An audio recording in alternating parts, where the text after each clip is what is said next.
సాధారణంగా పిల్లలు ఎలా పుడతారు? న్యాచురల్ గా కనొచ్చు, లేదంటే ఐవీఎఫ్ ఆర్ సరోగసీ ద్వారా కూడా పిల్లల్ని కనొచ్చు. కానీ వీటన్నిటికీ ఉమెన్ బాడీ అనేది కంపల్సరీగా కావాలి. కానీ జపాన్ ఒక అడుగు ముందుకేసి ఉమెన్ బాడీ అవసరం లేకుండా ఒక బాటిల్లో కూడా బేబీ ప్రొడ్యూస్ చేసేలాగా ఆర్టిఫిషియల్ ఉమ్ ని తయారు చేస్తుంది. వినడానికే చాలా విచిత్రంగా ఉంది కదా. అయితే దీనివల్ల ఉపయోగం ఏంటి? ఎక్స్ట్రీమ్ హెల్త్ ఇష్యూస్ వల్ల ఎవరైతే పిల్లల్ని కనలేరో వాళ్ళకి ఇది యూజ్ అవుతుంది. అదే విధంగా ప్రీమెచ్యూర్ బేబీస్ 5 to 6 months కి పుట్టే వారికి కూడా ఈ మెథడ్ ఎంతగానో యూజ్ అవుతుంది.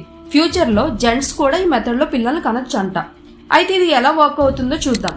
ల్యాబ్ లో తయారైన ఒక పర్ఫెక్ట్ గ్లాస్ కంటైనర్ లో ఉమెన్ నుండి ఎగ్ ని, మెన్ నుండి స్పర్మ్ ని తీసుకుని ఈ రెండింటిని ల్యాబ్ లో ఫర్టిలైజ్ చేసి ఎంబ్రియోగా తయారు చేస్తారు.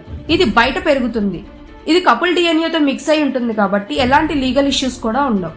ఇది ప్రాక్టికల్ గా వర్కౌట్ అవుతుంది. ఎందుకంటే ఒక బేబీకి కావాల్సిన oxygen, nutritions, heart beat tracking ఇలా అన్ని కూడా బయట నుండి మానిటర్ చేస్తారు. ఇది గర్భంలో ఉన్న అనుభూతిని కలిగిస్తుంది.